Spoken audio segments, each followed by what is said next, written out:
So as John said, I'm Anthony Cook, Power Utilities Sector Leader at PwC in the UK. I did hear in the last mention National Grid as well. I'm also the Global Client Partner for National Grid. And it's a pleasure to be moderating this session. I'm joined by Paul and by Wayne. We'll come to their introductions in a moment. This session, building on actually the final closing comments of that last session, our question today, can ministers really cut the route from policy to connection? Behind that sits one of the most important issues facing our country at the moment, we might say, with bias being in this sector. I'm just going to give a couple of minutes of introductory remarks and some commentary, and then I'm going to ask Paul and then Wayne to introduce themselves. I think to frame this, because we've got a nice amount of time, the way this session is going to work, they're going to speak for sort of 4 or 5 minutes just on some things that are relevant to them and their position in this question, and as they're seeing from their organisations and their perspectives of the market. And then we'd really love questions from you. We have some questions. I have some questions in case there's awkward silence, but actually we'd all love this to be as discursive as possible. So really do ask away so we can create a really good debate. I think that the focus for energy has shifted partly in a world of complex geopolitics. So it's moved from being a cost line on the balance sheet to being a core driver of UK competitiveness. And I think that puts the power and utilities sector, especially electricity, right at the centre of a growth story. Yesterday, PwC launched its 2026 energy report in conjunction with Energy UK and the CBI. The message was clear from that. UK electricity prices have been materially higher than our G7 peers in 2024, 63% higher than the average. And that's already shaping where investment goes, whether that's manufacturing, data centres, or investment in clean energy and networks itself. However, the prize is significant. So if we could close that price gap, our economists estimate that we could unlock up to £250 billion of additional economic output in the next decade. I think that reads that energy policy is now economic policy, and there is a risk that the UK risks pricing itself out of growth. For everyone in this sector, and bringing it back to the question that you wanted to talk through today, it makes this as much a delivery challenge as a policy one. Building networks, connecting demand at pace, managing volatility, seizing the opportunity of flexibility, and helping customers use energy more efficiently. So what's needed is a practical, investable national energy plan that joins up generation grids, demand, regulation, and the international competition for capital, which is no mean thing, in the news for water yesterday as well. And that's exactly actually where the panel comes in today. So we've got some really nice perspectives. So Paul, Director of Energy Systems at Northern Powergrid. I guess, Paul, you've lots of experience, but you'll bring, I guess, the physical and regulatory, the planning and building aspects from a network to life. And then Wayne Davies from Enel can really bring relevant perspective on flexibility, energy services, especially behind the meter. Paul, if I can start with handing over to you to introduce yourself and set the scene from you, and then we'll come to Wayne. As I said, do ask questions as we go through, and that would be really helpful. Yeah, thanks, Anthony. Good morning, everyone. I'm delighted to be joining this panel. I'm Paul Glendinning, as has been trailed. I'm the Energy Systems Director at Northern Powergrid. What that means is I look after the connections arena and the front end of stakeholder relations and regional insights, which is really important for us, and feed into the plans for the ED3 that we're coming up to in 2028 in terms of connections, and working with NISO on the TRESP side of things about the direction of travel. I've been heavily involved in connections most of my career. I've only been at Northern Powergrid 4.5 years or so, but I've had a career in renewables and transmission and distribution connections. I've worked for various companies across my time looking at transmission and distribution connections to renewables, and in the early days, fossil powered plant. You've all got to start somewhere, haven't you? So that's my background. I'm a connections person. I'm a chartered engineer, but run the business at Northern Powergrid on connections. And I've been heavily involved in the reform, connections reform, and the session that we've got here today touches upon that a little bit. So very happy to talk about if there are any particular questions around connections reform but also the big boom of connections where the readership of this panel might be interested in is on the LV network, the 400 volt low voltage network that goes to people's houses, where there's a lot of change happening, and that'll feed in, some of that work will feed into Wayne on the flexibility side. So leave it at that, Anthony, till we get some questions. Thank you. Wayne, over to you. Thanks for that, Anthony, and thanks, Paul. A great bit of insight from yourself there. So great to be here. I'm Wayne Davies. I head up flexibility for the UK and Ireland at Enel, and I've also been in the energy industry a long time. Via acquisition, I think I'm just about to enter my 25th year now, so a little bit too long. For those who don't know Enel, we really sit at the intersection of energy markets, technology, and large energy users.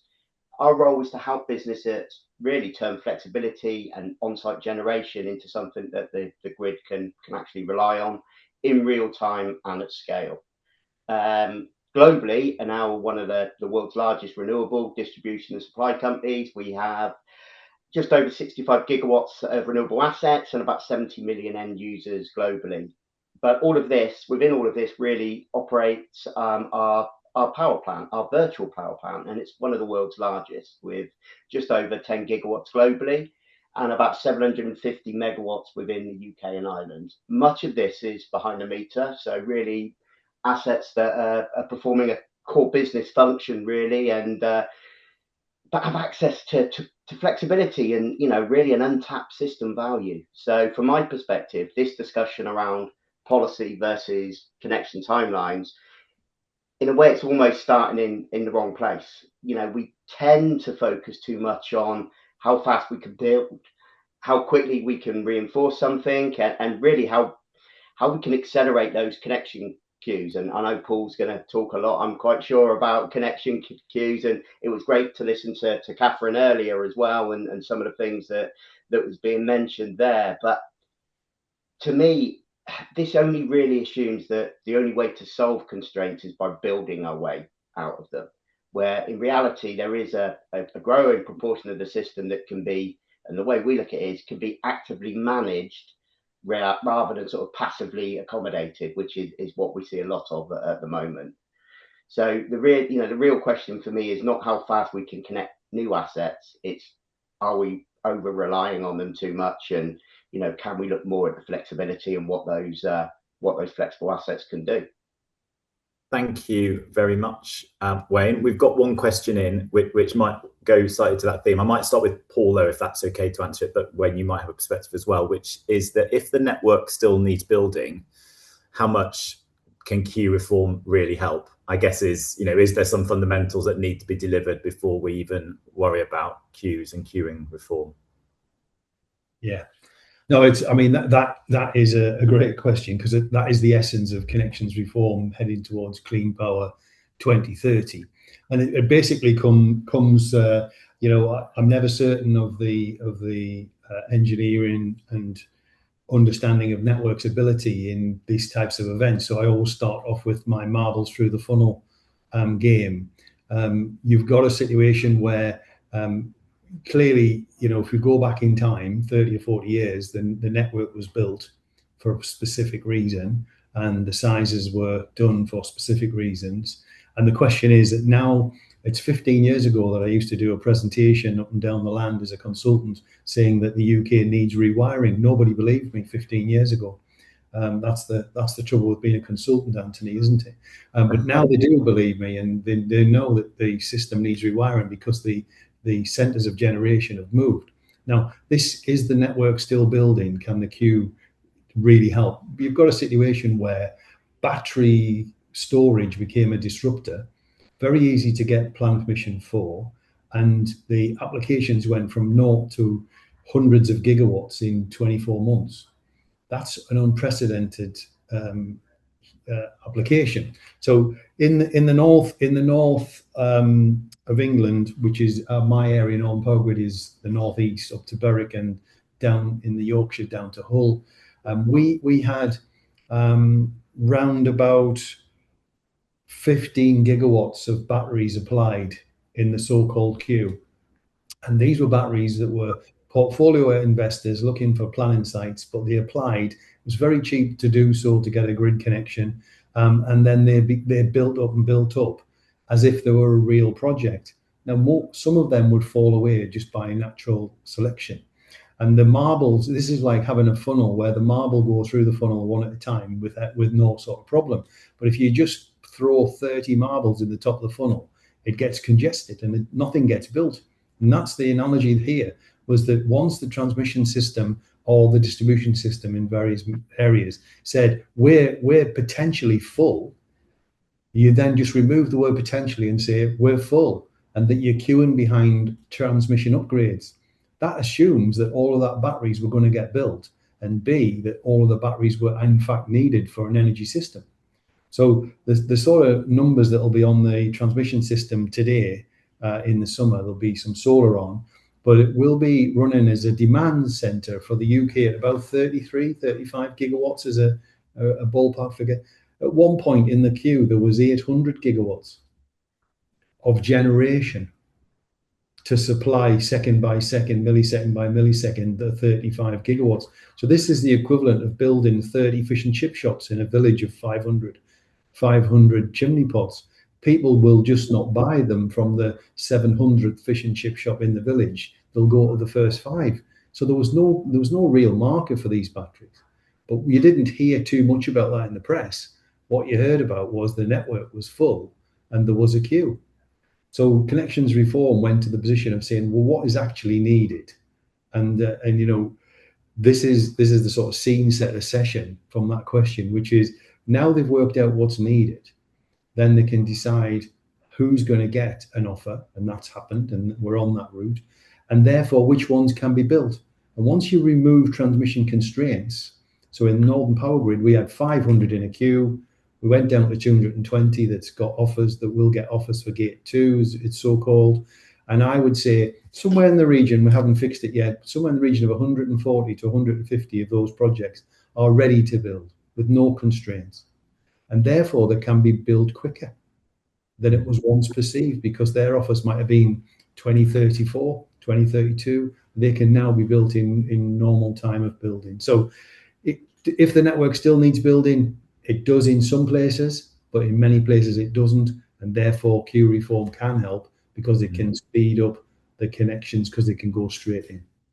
So you're really making the case there, Paul, aren't you, for a degree, or maybe quite a degree of centralised planning about matching need with arguably business opportunity. Yeah. People were seeing opportunities to make money and put in plans.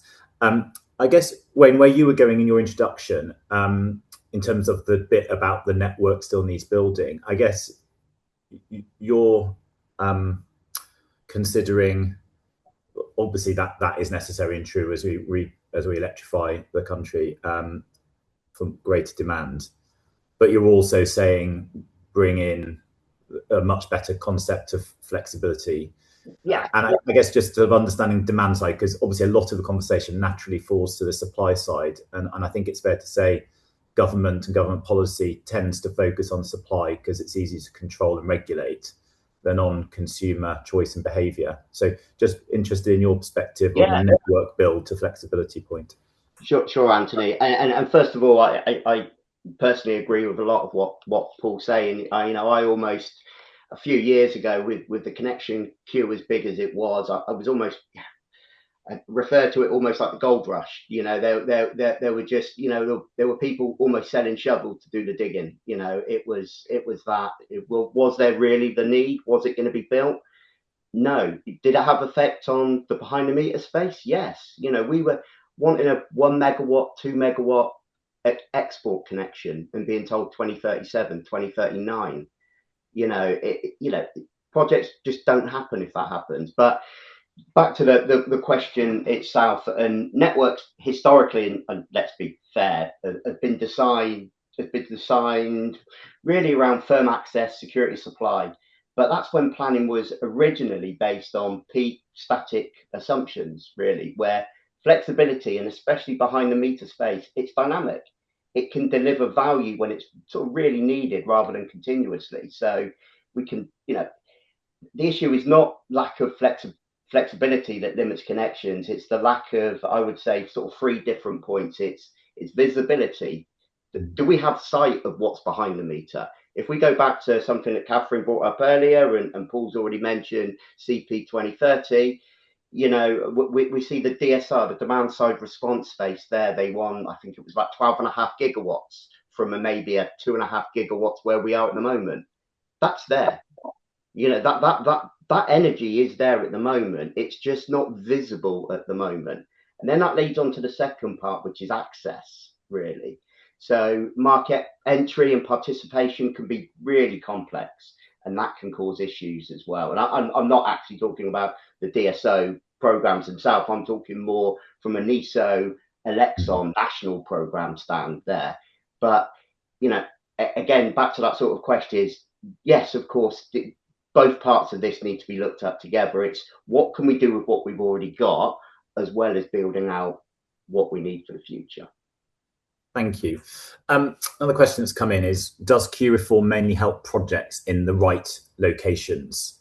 So you were talking about visibility there, but Paul, you might have a view in terms of how do you decide? Look, I used to be and working as developer in my career, and everybody in the developer community knows about what right locations mean. And people would look for where is it likely to get plan permission and where is it likely to get a grid connection.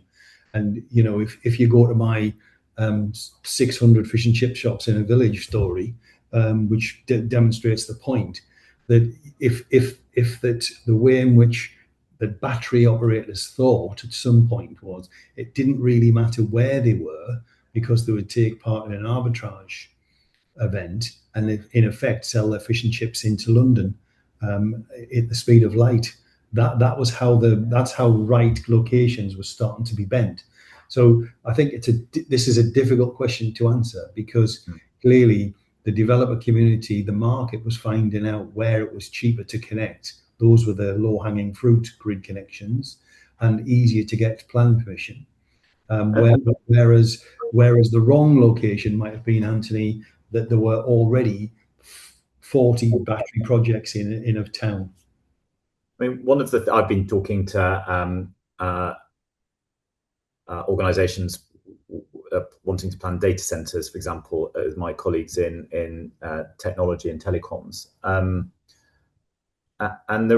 it does align back to where I started around sort of a bit of economic planning going on here, doesn't it? Around, we have data centre clusters for legacy historic reasons by proximity. People like building data centres near other data centres, just picking that as a large load example. That can't really happen in the same way, can it? I think there needs to be a much better market in terms of understanding that. And I just wonder whether, just picking up something I was wondering if you had a perspective on, because there are more issues than queue reform here. Like, where do you think the time genuinely gets lost? Is it in queue position? Is it in the network built to allow access, or is it in planning and other considerations? Back to the sorts of politics and policy angle to this session. So my normal transmission distribution line would be that in the time frame it takes a developer to develop the project and get it off the ground and go through to financial close and then get to build its thing, whether it's a factory or a generation site, the likelihood is the electrical system can be there at the same pace. Now, that is obviously laughable as a statement, given that everything was held up for 2.5 years in a queue. But if you take out post-reform and you take the normal runs that I can see coming in the future, then there should not be a delay for distribution connections. Now, with transmission connections, some transmission connections can take between 8 and 12 years because of planning permission. They might need a DCO, and they might need land acquisition, and they might need to put new overhead lines in. That always takes a long time of their planning, as opposed to the factory, data centre, etc. planning permission that they might get through a town and country plan position rather than a DCO. So that's where the two parallel paths, Anthony, would go in my view of the future. Thank you. Another question, I guess, building on that, is could this create a two-speed market where some regions move quickly and others stay stuck? And Wayne, might come to you first in this, because I think I'd be interested in the sort of energy services market, whether you see, and you've got a nice geographic spread across UK and Ireland in your job, whether you see movement from the flex market more aggressively in some regions than others. And then Paul, you might get a sense of the sort of network view. Yeah, and just to jump back to, and I'd love to get Paul's insight a little bit on. I know he's Northern Powergrid, but what he was saying is, the distribution side can go at the same pace as the assets being built, etc. Does he see that across the whole of the UK as well, or is he just talking about the sort of the northern region that he's looking after? So it'd be great to get his feedback in a minute on that. Back to this bit, yes, we are seeing the behind the meter space, especially, there are larger savings in certain areas of the country, and we're definitely seeing those being areas that are being targeted by ourselves and by, the customers we're speaking to at the moment. So that to us is key. And going back to a previous thing that Paul mentioned and something that was sort of close to his heart then, which was the low voltage side of things as well. That is very key, and it's some really great savings for end users for low voltage sites. The problem we then have is the cost and the complexity being burdened to actually enter those particular markets. If it's a 50 kilowatt, 100 kilowatt site, being able to enter those markets, it could quite easily cost you 5 to 10k in metering costs, because you've got to be copper 11 and you've got to have it installed. You've got to, in some programs, have second by second data. So it does become an issue. But almost reverse back to the part of the question. Yes, no, we definitely see certain areas. I won't go into the actual areas. Northern Powergrid. I was going to ask you, Wayne, but I won't. Northern Powergrid, a very good area and a very forward-thinking DSO. But well done, Paul. I would say, let's be honest. If you've got high DUOS rates in a particular area and you're putting a behind-the-meter BESS in, then there's great arbitrage to be made on site. And you can differ between paying the equivalent of £50 or £30 a megawatt hour in distribution charges to some areas where you're paying £200 a megawatt hour. So it does really differ. But the low voltage side of things is something that we at Enel see as a market that we can work with clients in. So first of all, Anthony, I'll pick up Wayne's question, because that might be on everybody's thoughts. I would say, in general, distribution projects are half the time of a transmission project. That's in general. There will be parts of the country that have constraints on the distribution system that need new grid sites built on, or large distribution builds, which will take a bit longer. We in Northern Powergrid might be slightly faster, just simply because we've got fewer constraints on our grid supply point network, and I do think that we will be a place where we'll be more open for demand business than maybe some other parts of the country. But I think that's quite clear to see from the open data portals that all DNO DSOs put up there. But so that'd be one thing. The other thing I would say, Anthony, is let's make sure that when we answer some of these questions and we get the debate going, there are definitely different treatments to generation. That's the Clean Power 2030, getting renewables onto the network compared with demand. And Anthony, you've been talking about getting data centers and putting them all in the same place, and it could be a problem. And that will be the same problem, the same type of constraints on that piece of network that the generation teams will be thinking of. So, for example, I'll give you a simple example of where this goes wrong. I went to an event on Teesside, and I gave a 20-minute presentation on how the grid's going to clear. And the very next week, I had an application from an industrial unit that wanted 200 megawatts on a site. Now, what I said the grid was going to be clearing, I was thinking of 1s, 5s, 10s, 15s, 30s. That the whole of Northern Powergrid is only 6 gigawatts. And we had 10 gigawatts of applications for demand between last August and December. Because that is the runaway, the next show in town is let's get some land and let's get an application in for demand. We don't know what we're going to use it for, but let's do that. So you've got this race that happened on the batteries happening on demand, and that's why you're hearing about demand reform, and that's why the market and the government and Ofgem, etc., are starting to talk about should there be special consideration of the race for data center demand. So I think that's not normally what I talk about. And Wayne and I, where we want to be talking about is decarbonisation in streets, where we've got an LV network that's slightly stressed and people want to put in solar, batteries and heat pumps. What are we going to do about that? That's almost an entirely separate game to answering a question about getting your 2 gigawatt data centre on, Anthony. Yeah, no, indeed.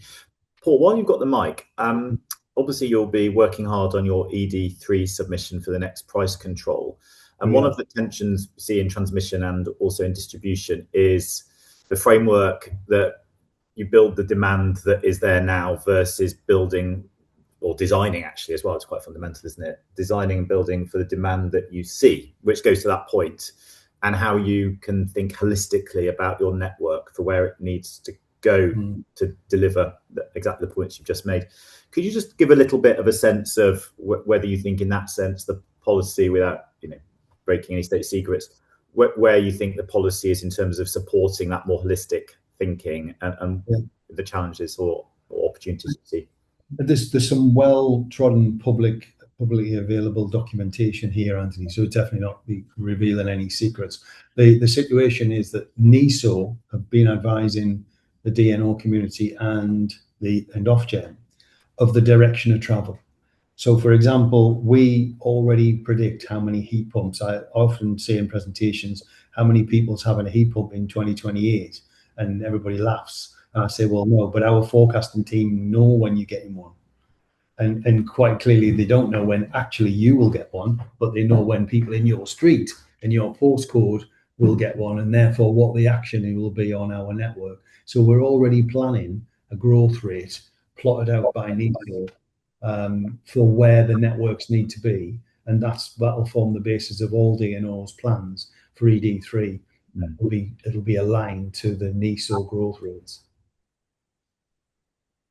I'd love to jump in there, and ED3 is not my bucket at all, and I'll stick away from it. But the one thing from reading a lot about what the DNOs and DSOs are doing is there is a real shift in treating flexibility now as a planning tool and not just operational. So from our side, I think that's key to what's happening.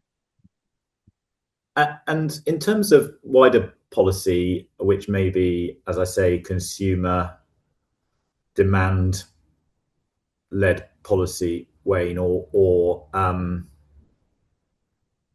other issues, what sort of policy and tonal communications would you like to see from policymakers and from government in terms of really activating the flex and behind the meter market?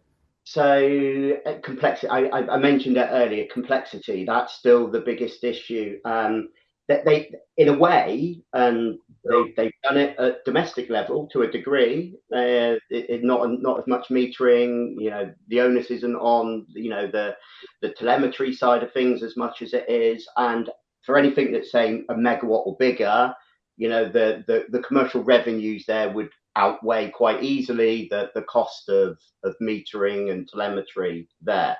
But you have that sweet spot really, which is, I'd say, from sort of 100 kilowatts, maybe up to 400, 500, 600 kilowatt sites.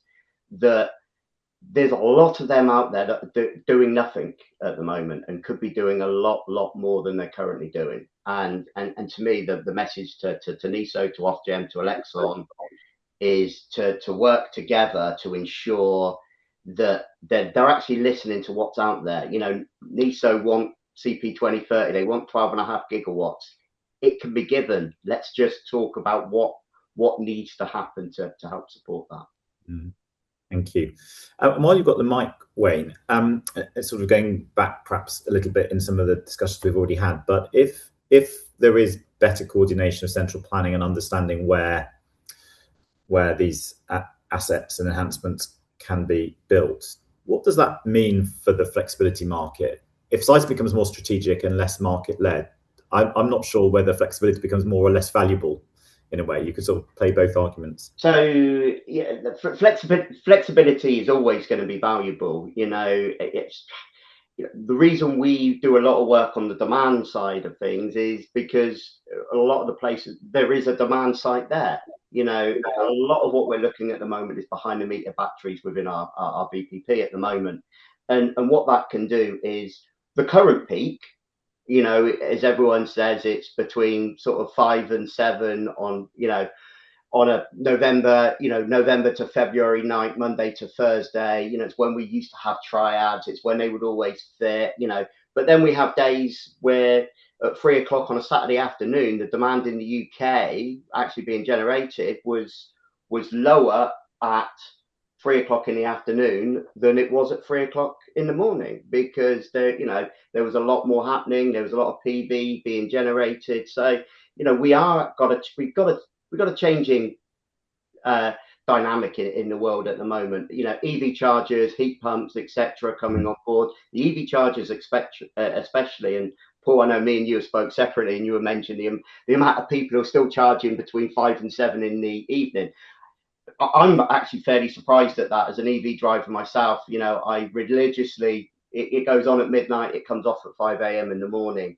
There's more and more people doing that, and we are starting to see flexibility change. Therefore, as far as we're concerned, is the value is always there. It's the flexibility of that. It's not being passive. It's not just being, oh, I can do this 3 hours a year between these particular times, and that's all I can ever do. It's having 24/7 flexibility and using it when it's actually needed. Where do you think we're at? Do you think we're getting sophisticated enough on sort of time of use tariffs, or do you think there's more work to do in that domain to incentivize behavior? We're getting there. I'm not saying that it's there at the moment. There's still a lot of work to do, and I don't want to look like I'm coming down hard on the regulatory authorities at all here, and what needs to happen. But just to put something out there is, we in the UK and Ireland as well, but in the UK especially, we're so far ahead of other countries, and in the flexibility space. It is, some of the stuff we're doing here is we're a company who operate in 31 different countries. We do flexibility in 14 of those. The UK is at the forefront of everything that's happening in flexibility at the moment. So, I don't want to let that, it's not there and there's nothing there. We are very good at what we're doing at the moment. A nice positive comment. It's good to remind ourselves occasionally, Wayne, as well. I mean, CP 2030 is clearly challenging, and the things that drives, but the opportunity is positive. There's a question. Just sorry, quickly. CP 2030 is challenging, but it's great that our country is bringing this forward and actually putting it out there, and this is what's needed. There are a lot of countries out there at the moment where it's head under a pillow time and not looking at what's actually needed. So again, back to my positivity piece, I'm not always positive, is that they've said what is needed. That's a great thing. It's now just supporting us to make sure we can get there. And they're doing it. Great. I've got a question for you both, and then I'd quite like just in a couple of many minutes then go into sort of a bit of a practical realization maybe on that point. But just what's your sense on whether the rules are still too complex for smaller, flexible sites? You probably both might have a view on that. Yeah, I'll jump straight in there. And from a NISO Elexon point of view, definitely. From the DSO point of view, the flexibility schemes offered by them, it's not as onerous as some of the other nationwide schemes that we participate in. So I would say that it is definitely easier. As I've said, just to repeat myself a little bit earlier, is metering and telemetry are the big concerns that we have for getting people into markets. Paul, I think what I would say, Anthony, is most of our, if you think about the quantity, I say we've got 250 projects in CP 2030. For our major connections, we get 300 applications a week for these types of smaller flexible sites. So our bread and butter work is in these smaller flexible sites, and we try and we can't treat them like one of the 250 super sites that come in, but we either shouldn't treat them like domestic customers. They're somewhere in between, and that takes a special way of treating them. And one of the lines that is in that area is community energy sites. And community energy sites, they do say that the regulations are a bit tough for the small. So, if somebody was building a 100 megawatt wind farm or a solar farm or a battery, there's probably professionals involved, probably consultants involved getting designs done and planning permission.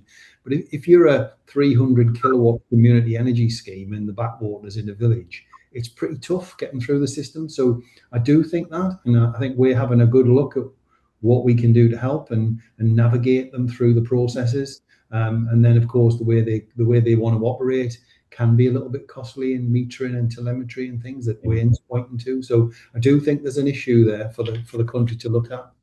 And Paul, I guess I was quite keen to just go a little bit into the sort of realization of this. It's great that you're leading into that. I mean, there is an alignment of interests. If these schemes can come on, it helps you think about future design and building in flexibility and consumption in a different way to manage the networks, doesn't it? So are you having to change internally, I guess more in the DNO operations, the way that you think about those sort of medium-sized projects that you're talking about? Definitely we are, and that's going to be a feature of the future. The old fit and forget, to see what happens. The DNO keep the lights on at all costs. The way in which they want to contract with us. The two caveats I'll put in is that, and Wayne very says it quite well, that the industry, Ofgem, the flexibility providers, or people like us, we're very sort of on that leading edge because it's our day job. But if you're a business and you're the production manager of a business, you don't want to think about having any downtime. You don't want to think about building in flexibility as such. And maybe they are striving for something which is their ideal. It's the same for a wind farm developer or a battery developer. No good saying to a battery, you can't operate at midday, because that might be a brilliant market for them in 10 years' time. So these are the developers and the manufacturers, the demand customers, they always want the perfect, no disruption, full supply out. And maybe we need to be starting to talk in our industry about everything becoming a little bit more flexible. So flexibility is built in, and that people can share the available electricity supply rather than using it as a competitive advantage point, which is I want to get in first, therefore it's first come, first served. That's moving away from that to needed and ready and decided, which is your data center point, Anthony. Yes. Yeah, it requires a more sophisticated like ecosystem. I'm not sure what a good word to use is, but it does need something. Your line is a line I often use, which I didn't copy off you, I promise you, which is when you start talking about energy policy, you very quickly get to economic policy and government policy. Yeah. That is the situation. Whose decision is it to have data centers in Northumberland or Teesside compared with Glasgow and Liverpool? Yeah. Can I just, in that couple of minutes remaining, I'd be interested that some of this is about the realization then, like quadrupling of investment in transmission, at least doubling probably in water and distribution, defence, like the supply chain at all levels of scale. There's a lot of work and opportunity. How much are you both thinking through supply chain constraints, be it materials or people, in terms of the activation of this? Because we can have all the policy we want in the world, but if then we can't actually deliver on it, on the plan, it was all for naught. Just a couple of comments from you both on that sort of supply chain, the deliverability, I guess. So I'll take it from from what I see from a customer asset point of view, and we see it on the large utility scale globally. On the utility scale, batteries a few years ago, we were getting 12 months plus wait times to get certain pieces to be able to start building some of this out there, and we were definitely seeing that as a concern. That's gone away to a degree, but it's still an issue. There is still an issue, and let's be honest, geopolitical issues globally happening can have a large effect on, all of a sudden we've seen a 6-month backlog on this or a 9-month backlog on that. It can have a devastating effect really to some of the projects that we're looking at. If we said, hey, we're going to connect this, or this is going to be in, this has got a capacity market position from 2026, and it's not in the ground and we can't send it live, us and the client faces termination charges. So it is definitely a potential issue from an asset basis. Cool. I don't know what your thoughts on that. Yeah, quick. It's a really interesting one. We make a lot of, in our public plans, etc., distribution supply chain. There's much more of the low voltage cables and transformers around for us to get. Something like 65 to 70% of our spend is on people. So for us, it literally is local people providing local distribution connection services. You very rarely bus in people from Cornwall to Durham to build an LV network. So you're actually trying to recruit local people. So we've got big recruitment plans in the contractors and directly for us to get local people on this transition, building the new network in that area. And yeah, we will have some big transformer delays coming in from countries around the world, like everybody else does. But that's not the bulk of our work. The bulk of our work is in smaller, and it's a lot of people based that you don't bus in. Thank you. I think we are at the end of our time. Can I thank you both so much for your insights and inputs, and thank you to those who are in this conference for your questions. I hope you found that useful and engaging. There are some signs of positivity, aren't there? Both where we're at nationally, and if we can figure out some of these complexities, then there's lots of opportunity for the supply chain actually, but there's just a lot of work to do. So I'm not sure how I'm handing back, but I will just thank you both again. Thank you, Jordan.